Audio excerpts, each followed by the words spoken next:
Dans une ville américaine où les tensions raciales restent profondément ancrées, le général Nathaniel, un homme noir dans la cinquantaine, entre dans un café situé au cœur d'un quartier animé. Malgré sa stature imposante et son aura de sérénité, Nathaniel arbore une tenue décontractée, choisissant de laisser de côté ses insignes militaires et les symboles de son rang prestigieux. Il vient de conclure une réunion stratégique cruciale, une de celles qui façonneront la sécurité nationale, mais ici, il aspire simplement à un moment de répit. Nathaniel est une figure remarquable. Respecté pour son leadership visionnaire, son intégrité inébranlable et ses décennies de service exemplaire dans l'armée américaine, il incarne l'excellence face aux obstacles. Parti de modestes débuts, il a surmonté les préjugés et les barrières systémiques pour gravir les échelons, devenant le premier homme noir à occuper le poste de général en chef. Ses collègues le décrivent comme un homme de principe, capable d'inspirer une loyauté indéfectible parmi ses troupes. Pourtant, aujourd'hui, dans ce café, il cherche à passer inaperçu, savourant un rare instant de normalité. Alors qu'il s'approche du comptoir pour commander un café noir, quelques regards se posent sur lui. Certains sont neutres, d'autres empreints d'une curiosité furtive, et quelques-uns, malheureusement, laissent transparaître une méfiance.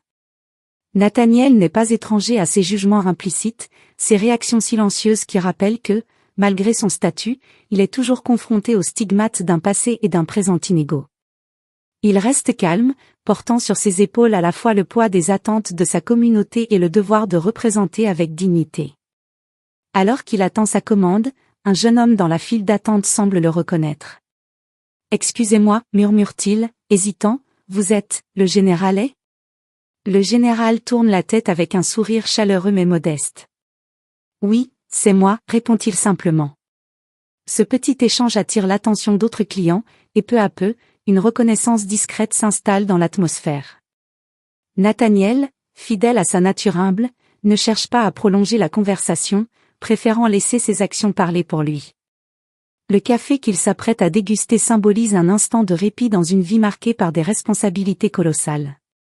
Mais même dans ces moments de calme, il ne peut ignorer le rôle qu'il joue, non seulement en tant que leader militaire, mais aussi en tant que figure de résilience et d'espoir dans un pays toujours en quête de justice et d'égalité. Alors qu'il sort du café, une tasse encore chaude à la main, le général Nathaniel avance tranquillement vers sa voiture, une berline noire banalisée avec des plaques militaires discrètes. Le véhicule, élégant mais sans ostentation, reflète son statut de haut responsable tout en préservant une certaine simplicité. Mais avant qu'il ne puisse y entrer, une voix autoritaire l'interpelle derrière lui. « Et, vous là-bas !»« Arrêtez-vous immédiatement !» hurle l'agent Robert Mallory, un policier blanc dont la réputation d'arrogance et d'abus de pouvoir est bien connue dans la ville. Mallory s'approche rapidement, une main posée sur son arme, ses yeux chargés de suspicion. Nathaniel, d'un calme olympien, se retourne lentement, levant légèrement les mains pour montrer qu'il n'a rien à cacher. « Puis-je vous aider, officier ?» demande-t-il, sa voix posée mais ferme. Mallory, ignorant délibérément le ton respectueux et la posture sereine de Nathaniel, le jauge de haut en bas avec un mépris évident. « Cette voiture n'a pas l'air de vous appartenir », lance-t-il, son regard insistant se posant sur la berline. « Donnez-moi vos papiers, maintenant. » Nathaniel tend poliment ses papiers d'identité et les documents du véhicule, tout en expliquant calmement « Je suis le général Nathaniel Hay. Ceci est ma voiture de fonction, enregistrée auprès de l'armée. » Mais Mallory n'entend rien. Convaincu qu'il a affaire à un voleur ou à un fraudeur, il ne prend même pas la peine de vérifier les documents, préférant s'appuyer sur ses préjugés. « Vous pensez vraiment que je vais gober ça? Un général? Vous vous moquez de moi ou quoi ?» ricane-t-il, sa voix amplifiée par le silence pesant qui s'installe autour. Des passants, attirés par la scène, commencent à s'arrêter. Certains sortent discrètement leur téléphone pour filmer, tandis que d'autres chuchotent, inquiets de la tournure des événements. Malgré les murmures dans la foule et les regards qui se multiplient, Mallory reste dans sa bulle de mépris, prenant plaisir à humilier Nathaniel publiquement. Il refuse d'écouter toute explication, répétant que Nathaniel ne correspond pas au profil d'un propriétaire de ce type de véhicule. Malgré les preuves irréfutables qu'il lui tend, Mallory passe à l'étape suivante, ordonnant à Nathaniel de mettre les mains derrière son dos. « Vous êtes en état d'arrestation », déclare-t-il d'un ton triomphant, tout en le saisissant brutalement par le bras. Nathaniel ne résiste pas, conscient que tout mouvement pourrait être interprété comme une menace. Mais la violence de l'intervention choque les témoins, certains exprimant leur indignation à haute voix. « Vous dépassez les bornes, officier !» crie une femme dans la foule, tandis qu'un autre homme tente de raisonner Mallory, en vain. L'arrestation se déroule sous les regards abasourdis des spectateurs. Mallory, insensible aux protestations, serre les menottes si fort que Nathaniel grimace légèrement, mais il reste digne, refusant de perdre son sang-froid. Il sait que la vérité éclatera, mais pour l'instant, il endure cette humiliation publique, symbole des discriminations et abus de pouvoir encore trop courants dans la société. Alors qu'il est poussé avec force vers la voiture de police, les menottes serrées autour de ses poignets, une tension palpable envahit la foule rassemblée. Les murmures se font plus intenses, les visages des témoins oscillant entre l'indignation et la confusion. Beaucoup ne peuvent s'empêcher de se demander comment un homme portant une telle dignité dans son allure et sa posture peut être traité de manière aussi dégradante. L'atmosphère est lourde, et un sentiment d'injustice grandit parmi les spectateurs. Parmi eux, un homme en uniforme discret mais impeccable fait un pas en avant. Il s'agit d'un ancien soldat, le sergent Mike Carter, un vétéran décoré ayant servi sous les ordres de Nathaniel Hay. Reconnaissant immédiatement son ancien supérieur, Carter sent son sang bouillir. Ce n'est pas seulement le manque de respect envers un haut gradé qui l'indigne, mais l'injustice criante qui se joue devant lui. « Officier » s'écrie-t-il, sa voix forte brisant le brouhaha ambiant. Cet homme est le général Nathaniel Hay. Vous êtes en train de commettre une énorme erreur. Ces paroles attirent l'attention de plusieurs personnes, mais l'agent Robert Mallory reste sourd à cette intervention. Son visage se durcit davantage, une expression mêlant mépris et défi. « Général, hein » ricane-t-il, jetant un regard rapide et désinvolte à Carter. C'est facile de sortir un nom au hasard pour essayer de se sortir d'un mauvais pas. Alors, restez en dehors de ça, monsieur, si vous ne voulez pas avoir des ennuis vous aussi. Carter, refusant de reculer, tente de s'approcher. Je connais cet homme personnellement, insiste-t-il, pointant Nathaniel du doigt. Il a commandé ma division lors de 2 missions cruciales. Il a servi ce pays avec un honneur et un dévouement que vous ne pourrez jamais comprendre. Vous êtes en train d'arrêter un héros national, et vous allez en payer les conséquences. La détermination dans la voix de Carter attire encore plus de témoins. Plusieurs d'entre eux commencent à sortir leur téléphone, enregistrant la scène sous différents angles. Certains se mettent à rechercher en ligne des informations sur Nathaniel Hay, et très vite, des articles, des photos et des vidéos confirmant son identité circulent parmi eux. Des murmures émergent, c'est vraiment lui ? Le général ? Mais pourquoi est-ce qu'on le traite comme ça ? C'est absurde. Malgré cette montée de soutien, Mallory refuse de céder, son arrogance prenant le pas sur la raison. Pour lui, admettre son erreur serait un signe de faiblesse, une remise en question de son autorité qu'il ne peut tolérer. Il ouvre la portière de la voiture de police avec un geste brusque et ordonne à Nathaniel d'y entrer. Mais cette fois, Nathaniel, qui jusque-là avait gardé un silence stoïque, lève la tête et fixe Mallory droit dans les yeux. « Officier » commence-t-il d'un ton posé mais chargé d'une autorité naturelle. « Vous êtes en train de commettre une faute grave. Non seulement vous vous exposez à des répercussions légales, mais vous déshonorez également le serment que vous avez prêté de servir et protéger. Je vous conseille de bien réfléchir à vos actions. » Ces paroles, prononcées avec une force tranquille, déclenchent une hésitation visible chez Mallory. Pourtant, il s'obstine, brandissant son badge comme ultime justification.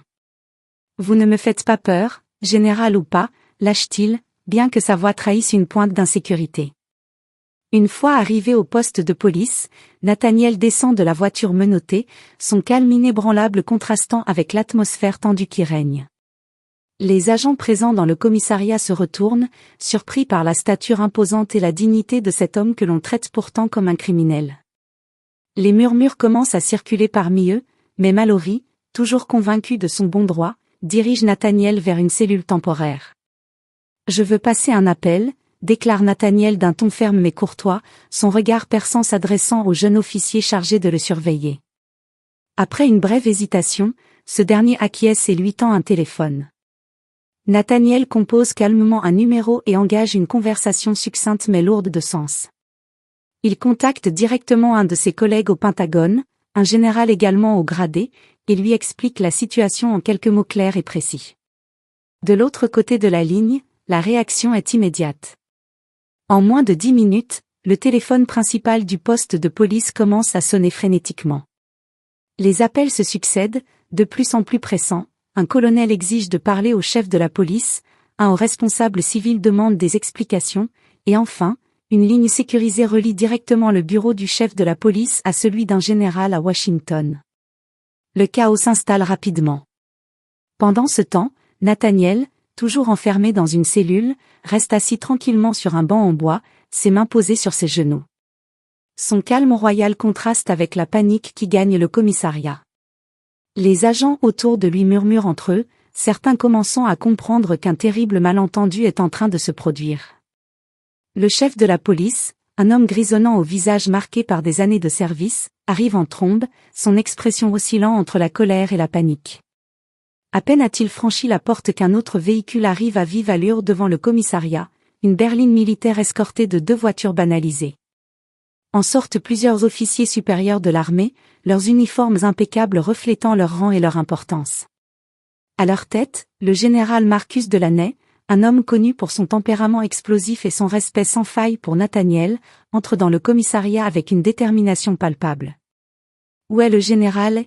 tonne Delaney dès qu'il franchit la porte, sa voix résonnant dans l'espace. Les agents sur place se figent, leurs regards fuyants.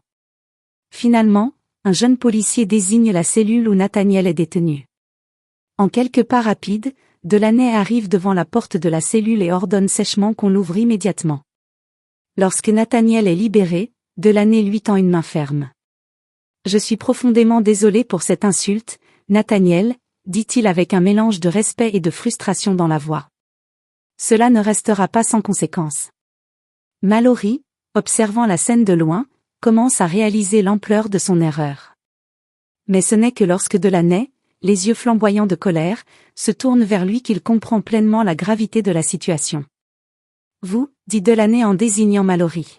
« Savez-vous qui vous venez d'arrêter ?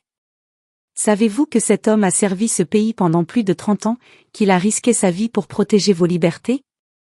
Vous venez de commettre une faute professionnelle et morale monumentale. » Mallory, habituellement sûr de lui, balbutie quelques mots, mais le regard glacial de Delaney le réduit rapidement au silence.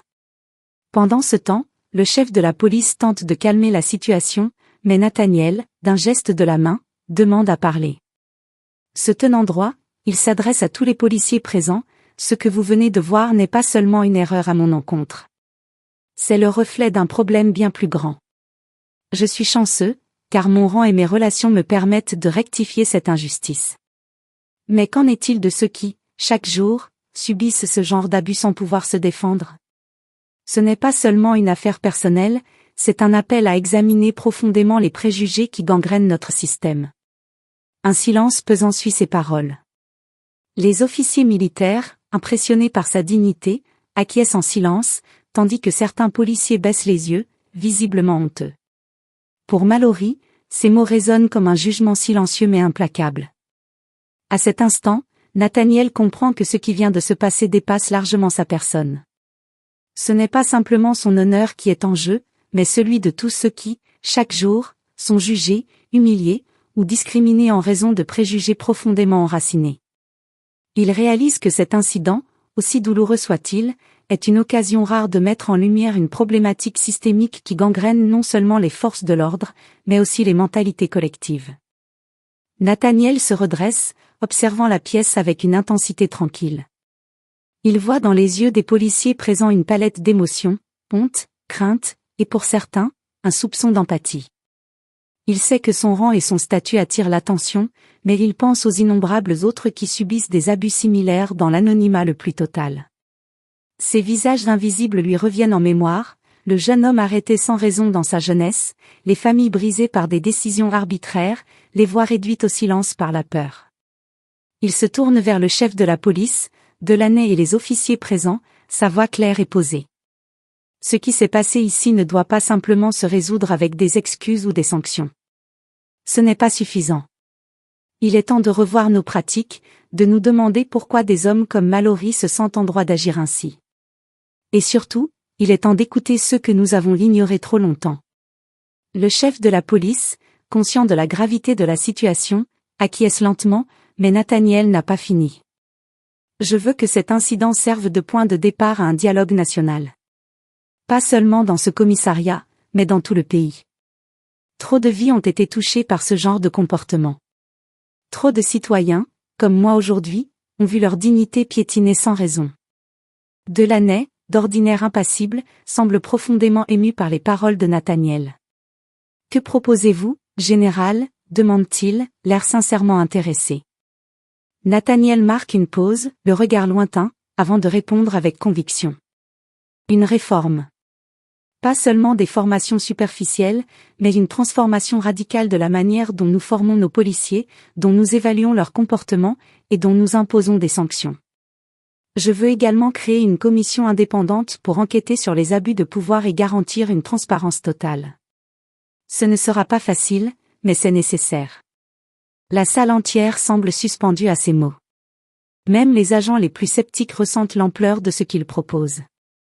Nathaniel n'est pas là pour se plaindre ou pour chercher vengeance. Il est là pour offrir une voie à suivre, une opportunité d'évolution. Pendant ce temps, les journalistes rassemblés à l'extérieur, ayant eu vent de l'incident, commencent à filmer et à poser des questions. Des chaînes de télévision nationales diffusent déjà des images de Nathaniel menotté, accompagnées de témoignages de la scène capturée par des passants. La pression médiatique monte, et l'affaire prend une tournure nationale. Nathaniel, cependant, reste imperturbable. Il sait que la bataille qu'il entame aujourd'hui est bien plus grande que lui. En sortant du commissariat, escorté par Delaney et ses officiers, Nathaniel inspire profondément, son regard traversant la foule compacte qui s'est rassemblée à l'extérieur. Les caméras sont braquées sur lui, capturant chaque détail de son expression, calme, dignité et une détermination inébranlable. Le silence s'installe lorsque Nathaniel s'arrête, se tenant bien droit, sa posture imposante remplissant l'espace. Il balaie la foule du regard, cherchant non seulement à s'adresser aux journalistes présents, mais aussi aux citoyens ordinaires qui se tiennent là, témoins de ce moment marquant. Ces mots, lorsqu'ils viennent, sont clairs, chargés d'émotion mais dénués de colère. Ce que j'ai vécu aujourd'hui, commence-t-il, sa voix projetant une autorité naturelle, n'est pas un incident isolé. C'est le reflet d'une vérité que beaucoup connaissent et subissent en silence. Une vérité que nous préférons parfois ignorer, mais qui continue de hanter notre société. Aujourd'hui, ce n'est pas seulement moi qui ai été humilié. Ce sont tous ceux qui, chaque jour, doivent lutter pour prouver qu'ils méritent respect et dignité simplement à cause de leur apparence. Il marque une pause, laissant ses paroles résonner dans l'air chargé d'attention. La foule écoute avec une intensité palpable. Mais ce moment, aussi douloureux soit-il, n'est pas une fin. C'est un début. Une opportunité pour nous tous de nous regarder dans le miroir et de nous demander quel genre de pays nous voulons être. Un pays où les préjugés dictent les actions? Ou un pays où la justice et l'égalité prévalent pour chaque citoyen, quelle que soit sa couleur de peau, son rang ou son statut? Des murmures d'approbation s'élèvent dans la foule, et quelques applaudissements éclatent, timides mais sincères. Nathaniel continue, sa voix s'élevant légèrement, portée par la passion de ses convictions. Je ne suis pas ici pour demander vengeance. Je suis ici pour demander justice. Pas seulement pour moi, mais pour chaque homme, femme et enfant qui a été jugé à tort, traité injustement ou réduit au silence. Ce pays mérite mieux. Nous méritons mieux. Et aujourd'hui, je m'engage à travailler pour ce mieux. Mais je ne peux pas le faire seul. Ce combat appartient à chacun d'entre nous. Ensemble, nous pouvons changer les choses. Ensemble, nous pouvons bâtir un futur où personne n'aura à vivre ce que j'ai vécu. Cette fois, les applaudissements sont plus forts, accompagnés de cris d'approbation et d'encouragement. Les journalistes prennent frénétiquement des notes, enregistrant chaque mot de ce discours qui résonne comme un appel à l'unité et au changement. L'image de Nathaniel, debout sur les marches du commissariat, entouré de militaires et de policiers, devient rapidement virale. Sur les réseaux sociaux, les vidéos capturées par les passants montrent non seulement un homme fort et digne, mais un leader capable d'inspirer une nation tout entière. Alors qu'il s'apprête à partir, un jeune homme dans la foule s'approche, les yeux brillants d'admiration. « Merci, général, dit-il simplement, tendant la main. Nathaniel la serre avec une chaleur sincère. « Le vrai travail commence maintenant, murmure-t-il avant de se diriger vers la voiture qui l'attend, son esprit déjà concentré sur les prochaines étapes. Il sait que ce moment restera gravé dans les mémoires, non comme une humiliation, mais comme le point de départ d'un mouvement.